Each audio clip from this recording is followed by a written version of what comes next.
Hi ಎಲ್ಲರಿಗೂ ನಮಸ್ಕಾರ. ನಾನು ನಿಮ್ಮ Priyanka Jai. Welcome back to my channel Priya Jai cooking and vlogs. ಬನ್ನಿ ಇವತ್ತು ಸುಲಭವಾಗಿ ಮನೆಯಲ್ಲೇ ಯಾವುದೇ ಥರದ ಸಾಸನ್ನ ಬಳಸದೆ ಎಗ್ ರೈಸ್ನ ಹೇಗೆ ಮಾಡೋದು ಅಂತ ನೋಡೋಣ. ಇದು ತುಂಬಾ ಈಸಿಯಾಗಿ ಮಾಡ್ಕೋಬೋದು. ಬ್ಯಾಚುಲರ್ಸ್ಗಂತೂ ಬೇಗನೆ ಆಗೋಗುತ್ತೆ. ಇದನ್ನ ಮಾಡೋದಕ್ಕೆ ನಾನು ಸ್ಟವ್ನ ಆನ್ ಮಾಡಿಕೊಂಡು ಒಂದು ಕಡಾಯಿನ ಇಟ್ಕೊಂಡಿದ್ದೀನಿ.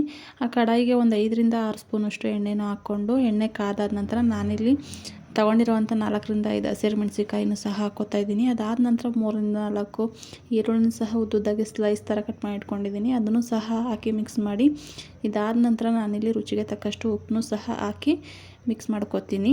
ಇದು ಮಿಕ್ಸ್ ಆದ ನಂತರ ನಾನಿಲ್ಲಿ ಒಂದು 1/4 ಸ್ಪೂನಷ್ಟು ಅರಿಶಿಣ ಹಾಕಿ ಒಂದು ಅರ್ಧ ಸ್ಪೂನಷ್ಟು ಖಾರದ ಪುಡಿನೂ ಸಹ ತೊಗೊಂಡಿದ್ದೀನಿ. ಎರಡನ್ನೂ ಹಾಕಿ ಮಿಕ್ಸ್ ಮಾಡ್ಕೋಬೇಕು.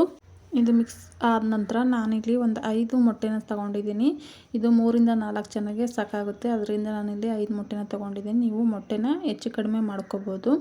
ಇದನ್ನು ಮಾಡ್ಕೊಳ್ಳೋದು ತುಂಬಾ ಸುಲಭ, ಅದರ ರುಚಿ ಮಾತ್ರ ತುಂಬಾ ಚೆನ್ನಾಗಿರುತ್ತೆ. ಒಂದ್ಸತಿ ಈ ಥರ ಮನೆಯಲ್ಲಿ ಟ್ರೈ ಮಾಡಿ ನೋಡಿ. ಬ್ಯಾಚುಲರ್ಸ್ಗೆ ಈ ರೆಸಿಪಿ ತುಂಬಾ ಇಷ್ಟ ಆಗುತ್ತೆ. ಒಂದ್ಸತಿ ಈ ರೆಸಿಪಿನ ಮನೇಲಿ ಟ್ರೈ ಮಾಡಿ ನೋಡಿ, ಹೇಗೆ ಬಂತು ಅಂತ ಕಮೆಂಟ್ ಮೂಲಕ ತಿಳಿಸಿ. ನಾನಿಲ್ಲಿ 5 ಮೊಟ್ಟೆನೂ ಸಹ ಹಾಕ್ಕೊಂಡು ಅದಕ್ಕೆ ಮೊಟ್ಟೆಗೆ ರುಚಿ ಎಷ್ಟು ಬೇಕು ನೋಡಿಬಿಟ್ಟು ಉಪ್ಪನ್ನು ಸಹ ಹಾಕ್ಕೋತಾ ಇದ್ದೀನಿ. ಈ ಟೈಮಲ್ಲಿ ಜಾಸ್ತಿ ಮಿಕ್ಸ್ ಮಾಡ್ಕೊಳ್ಳದೆ ಸ್ವಲ್ಪನೇ ಈ ಥರ ಮಾಡಿಕೊಂಡು ಅದು ಮೊಟ್ಟೆನ ಬೇಯಲಿಕ್ಕೆ ಬಿಟ್ಬಿಡಬೇಕು. ಈ ಟೈಮಲ್ಲಿ ನಾವು ತುಂಬ ಮಿಕ್ಸ್ ಮಾಡಿದರೆ ಮೊಟ್ಟೆ ಎಲ್ಲ ಚಿಕ್ಕದಾಗಿ ಅಷ್ಟೊಂದು ಚೆನ್ನಾಗಿರೋದಿಲ್ಲ. ಅದಕ್ಕೋಸ್ಕರ ಸ್ವಲ್ಪ ದಪ್ಪವಾಗೇ ಬಿಟ್ಕೊಂಡು ಈ ಥರ ಬೇಯಿಸ್ಕೋಬೇಕು. ಇದು ಬೆಂದಾದ ನಂತರ ನೋಡಿ ಎಣ್ಣೆ ಎಲ್ಲ ಬಿಡ್ತಾ ಇದೆ ಸುತ್ತಲೂ. ಇಷ್ಟು ಬೆಂದಾದಮೇಲೆ ನೋಡಿ ಪುಡಿಯಾಗಿ ಮೊಟ್ಟೆ ಈ ಥರ ಆಗಿದ್ದರೆ ಸಾಕಾಗುತ್ತೆ. ಇವಾಗ ನಾನು ಈ ಮೊಟ್ಟೆ ಏನಿದೆ ಮೊಟ್ಟೆದು ಇದನ್ನು ನಾನು ಸ್ವಲ್ಪ ಸೈಡಲ್ಲಿ ಎತ್ತಿಟ್ಕೊತೀನಿ. ಬೇಕಾದರೆ ಹಾಕ್ಕೊಳಕ್ಕೆ ಬರುತ್ತೆ, ಒಂದೇ ಸತಿನೇ ಮಿಕ್ಸ್ ಮಾಡೋದು ಬೇಡ ಅಂತೇಳಿ ನಾನಿಲ್ಲಿ ಸ್ವಲ್ಪ ಎತ್ತಿಟ್ಕೊಂಡು ಇದಕ್ಕೆ ನಾನಿಲ್ಲಿ ಒಂದು ಬೌಲ್ನಷ್ಟು ಅನ್ನನ ತೊಗೊಂಡಿದ್ದೀನಿ.